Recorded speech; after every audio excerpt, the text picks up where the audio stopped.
تو حضرت صدیق اکبر فرماتے ہیں جب ہم مکے سے مدینے جا رہے تھے تو گرمی زیادہ تھی، میں نے دیکھا کہ حضور کو پسینہ آ رہا ہے اور پسینے کے قطرے میں نے چہرے پر ٹپکتے دیکھے۔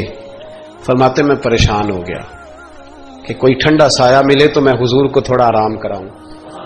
فرماتے ہیں دائیں بائیں دیکھا، کوئی چیز نظر نہ آئی، ایک پہاڑ کی ڈھلان تھوڑی جھکی ہوئی تھی، میری نظر پڑی تو میں نے عرض کی یا رسول اللہ اگر اجازت دیں تو دیکھ آؤں؟ حضور نے فرمایا دیکھ لو۔ کہتے میں گیا اور اپنی پگڑی کھول کے میں نے اس جگہ کو صاف کیا، پھر میں نے وہاں اپنی چادر بچھائی، عرض کی حضور تھوڑی دیر آرام کر لیں۔ تو بھائی یہاں لوگ کہتے ہیں تعلیمات کی بات کرو، نماز روزہ حج زکوٰۃ کی بات کرو، اور جب تک ذات سے پیار نہیں نہ ہوتا بندہ بات بھی نہیں مانتا۔ یہ محبت مصطفیٰ ہوگی تو سارے کام آسان ہو جائیں۔ عشق رسول صلی اللہ تعالی علیہ وسلم آسان کر دے گا جینا۔